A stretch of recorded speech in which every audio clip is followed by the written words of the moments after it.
Hey everybody, welcome to another quick session, Lessons on Learning. We're just going to talk for a few minutes today about some of the things that we need to bear in mind when it comes to understanding how and why our learners behave the way that they do. In lots of other videos, I've talked about how important it is to ask questions, but sometimes, we can be asking questions and we can ask our learners a particular question and all we get met with, rather than enthusiastic answers, we just tend to get met with the sound of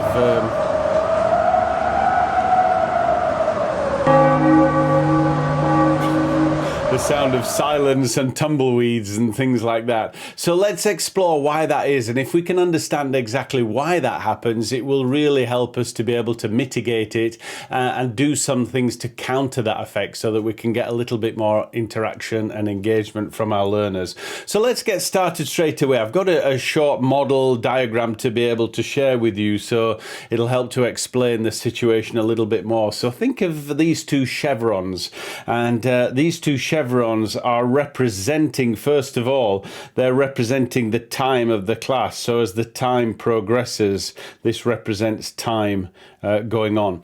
And the first chevron, the one at the top, it represents the learner's knowledge. So that means the knowledge of the subject that you are wanting to teach or wanting to share, or it could even just be the knowledge of the situation. What I mean by that is, have you ever been to an event, maybe a social event or a business networking event, or even a dinner party, and you're not quite sure of what the situation is? Your knowledge is a little bit sketchy, and so you tend to be a little bit more reserved, a little bit more cautious, because the less your knowledge of a situation is, the higher is the risk of you doing something undesirable or untoward or unproductive. So in the case of a learner, when they walk into a room for the first time, their knowledge of that particular task or subject could be quite low, which means in their mind, the risk of putting a foot out of place or doing the wrong thing, answering the wrong way, or carrying something out in the wrong way is quite high. So the lower the knowledge, the higher the risk of making a fool of yourself, basically. Now we know that this is all in their head. It's not really like that, but this is the learner's perception of a particular situation. So look, whenever a learner is here right at the beginning of their situation, the beginning of the training session, it means that the risk of stepping out of line, doing something unintended, is quite high. So they're going to remain very reserved, very cautious. If we start to ask questions here right at the very beginning of the session, the very beginning of the class, the risk in providing the wrong answer or saying the wrong thing is so great that it could actually make learners just stay very quiet and very silent. It's one of the reasons why right at the beginning, the audience, the learners feel a little cold, and you're feeling you're having to work really hard to get some interaction and some movement going on. But if you wait until the very end of the session here, when their knowledge has really grown, then the risk involved in doing or saying something untoward is much, much lower. And that's why you often get more engagement, more playfulness, more interaction toward the end of a session than you do at the very beginning of the session. But the real question is, how can I get my learners to interact more from the very beginning, rather than having to just talk at them for half of the session before they start to give me something back? Number one, it's very disengaging for the learner. It's very boring to deliver content that way. And also it's really tiring and stressful for you, the educator. So let's think how we can change that by exploring the reasons why and what we can do to overcome it. So we understand already that the reason that our learners are reluctant to answer questions at the beginning is because their knowledge or perceived knowledge is quite small. And so their risk or perceived risk of getting something wrong is quite high. So does that mean that we shouldn't ask any questions, or we shouldn't ask for any responses or any interactions? Absolutely not. We just need to be careful about what we ask and how we ask it. And really, the very best thing to do do here is to ask what we might consider to be very safe questions. And safe questions are things that people are bound to know the answer to. Think of using something like a closed question technique, because everyone can answer a closed question. It's either a yes, no, this, that, red, blue, either or, something like that. So you can ask them those closed questions just to get them used to the idea of answering questions. You could ask something that we call repeating questions. And repeating questions are simply asking them to repeat some information that you've just given them. So you give them the answer, make it very obvious, and then you ask them a question that requires them to repeat what they just saw or heard. So again, the risk is very small. Also, I mean, it's worth noting the learning and the discovery from those questions is also quite small. But what we're doing is we're trading effectiveness of questions to just get a little bit more interaction and get the party going. Remember, above all, even whatever question you ask, if a learner creates some kind of response, always find the positive in that response, always celebrate and acknowledge. Hey, Chris, thanks for that response. That was a great response. I appreciate that. Even if it's not the answer you're looking for, still encourage a positive response, still reward them for taking that risk. Making sense so far, my friends? What you can also do to make it a little safer and a little bit more interactive is you can still ask questions, but pose the question to large groups. And by that, we mean groups of 3 or more.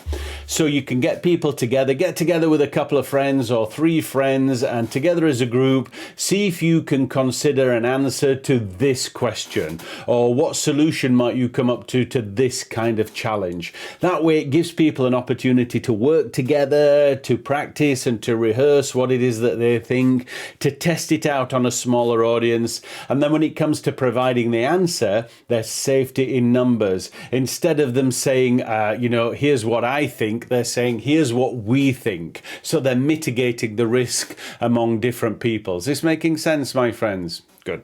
Now, as time progresses and as the class carries on and goes more, what starts to happen is their knowledge begins to grow. They get a little bit more information. So, of course, as their knowledge grows, the perceived risk starts to diminish and they start to feel a little bit more confident that what they have to say might be valid and might be acceptable. So here you can start to go a little deeper with your questions.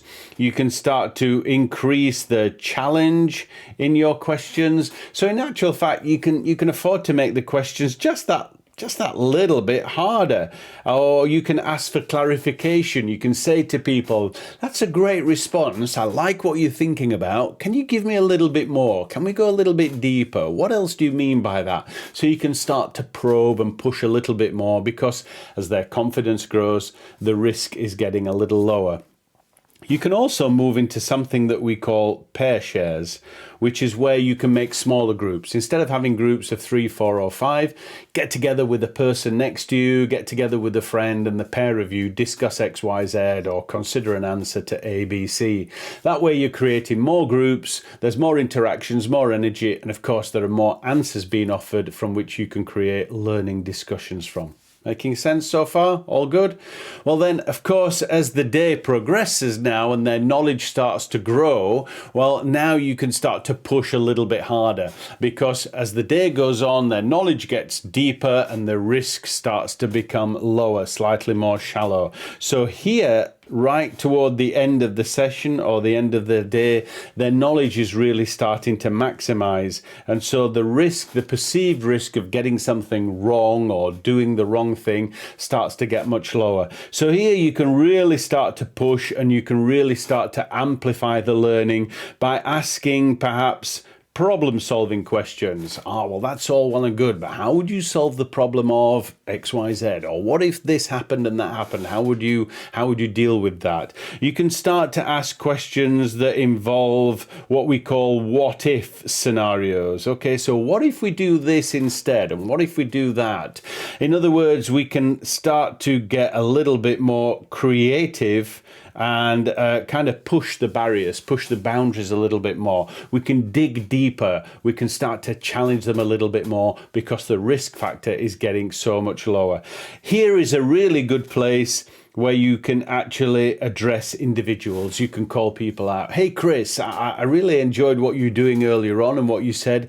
Tell me a little bit more about that. What can you give me? What have you discovered? What do you now know that before you didn't? So you can jump in a little bit more on individuals and drill down on particular individual learning points now if you want to. Does that make sense?